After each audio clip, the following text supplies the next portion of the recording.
कभी कभार दो लोगों के बीच की तकरार किसी तीसरे बंदे के किस्मत के दरवाजों को खोल देती है। कुछ ऐसा ही हुआ जब कपिल शर्मा और सुनील ग्रोवर के बीच में फाइट्स की खबरें आई और किस्मत के दरवाजे शायद कृष्णाभिषेक के लिए खुल गए।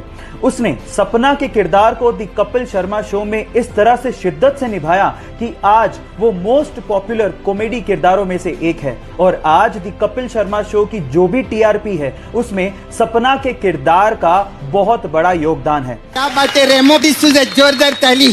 सबके साथ होता है क्या? गोली ले लो ठीक हो जाएंगे। अरे इनको क्या हुआ? इनका डी सूजा है ना। लेकिन इसमें सिर्फ किस्मत का रोल नहीं था, उसमें कृष्णाभिषेक के टैलेंट और उसकी मेहनत का भी बराबर योगदान था। इसीलिए कहते हैं गाइस कि किस्मत के दरवाजे बहुतों के लिए खुलते हैं, लेकिन बाजी वही मारता है जो इसके लिए तैयार होता है। महज 8 साल की उम्र में सिक्स पैक है और वो भी एक लड़की के। Oh my God. अब आप लोग सोच रहे होंगे कि शायद वो इंडिया की नहीं होगी, लेकिन आप गलत हैं। वो इंडिया के जोधपुर के एक छोटे से गांव की लड़की है और उसने अंडर 10 कैटेगरी में 12 मिनट 50 सेकंड में 3 किलोमीटर की दौड़ लगा के वर्ल्ड रिकॉर्ड बना लिया है। Yes guys, I am talking about Pooja Bishnoi, जिसके विराट कोहली भी दीवाने हैं और उसे पॉकेट रॉकेट कह के बुलाते हैं। अब पूजा 2024 में ओलंपिक में पदक जीतने की तैयारी कर रही है और उसके इस अचीवमेंट के लिए विराट कोहली फाउंडेशन उसकी मदद भी कर रहा है। सो गाइस, इस छोटे से पॉकेट रॉकेट के लिए एक हार्ट तो बनता है। एक गरीब घर का लड़का जिसने सपना देखा कि वो एक दिन हॉलीवुड का सुपरस्टार बनेगा, जिसके लिए उसने काम भी करना शुरू कर दिया। लेकिन उसकी जुनूनियत की हद तब हो गई जब उसने अपने ही नाम से $10 मिलियन का एक चेक काटा और डेट उस पे 5 साल बाद की लगाई। फिर उसने उसके लिए हार्डवर्क करना शुरू किया और देखते ही देखते 5 साल बाद उसकी कड़ी मेहनत की वजह से उसे एक मूवी का ऑफर मिला जिसका नाम था डम एंड डम्बर, और उसके लिए उसे $10 मिलियन का चेक दिया गया। गाइज, मैं बात कर रहा हूं जिम कैरी की। अगर जुनूनियत हो और उसके लिए आप कुछ भी करने को तैयार हो तो कोई भी चीज नामुमकिन नहीं है।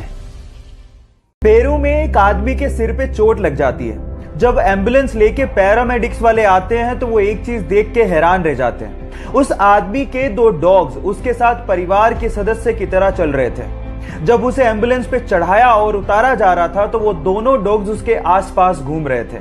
इतना ही नहीं, जब उसे हॉस्पिटल में ले जाया जा रहा था तो किसी परिवार के सदस्य की तरह वो दोनों डॉग्स अपना प्यार दिखा रहे थे। उन दोनों डॉग्स के अपने मालिक के साथ बैठने की प्रबल इच्छा को देखते हुए डॉक्टर्स ने भी उन्हें अलाउ कर दिया। इन बेजुबान जानवरों के पास भी इमोशंस होते हैं गाइस। हमें भी ऐसा ही प्यार इन बेजुबान जानवरों के साथ दिखाना होगा, तभी हमारा अस्तित्व इस धरती पर बचा रह सकता है। आप क्या कहते हो? चैट सेक्शन में लिखना मत भूलिएगा। पगड़ी सरदारों की शान होती है और सरदार अपनी अलग आइडेंटिटी के लिए इसे पहनते हैं। आप लोगों ने सरदारों को पगड़ी पहने हुए देखा होगा, लेकिन आमतौर पर यह पगड़ी 5 से 6 मीटर ही लंबी होती है। लेकिन पटियाला के अवतार सिंह मोनी जी अपने सर पर 645 मीटर लंबी पगड़ी पहनते हैं। कुतुब मीनार की लंबाई 70 मीटर है, यानी कि अवतार सिंह मोनी जी कुतुब मीनार से 9 गुना लंबी पगड़ी अपने सर पर पहनते हैं, जिसकी वेट 126 केजी है और जिसे पहनने में 6 घंटे का समय लगता है। इसी वजह से अवतार सिंह जी के लिए लाइनें बिल्कुल फिट बैठती हैं। ये तेरे सर का ताज नहीं, ये मेरी पगड़ी है, ये सर के साथ ही उतरेगी क्योंकि ये मेरे सर का हिस्सा है। तो अवतार सिंह मोनी जी के लिए एक हार्ट तो बनता है।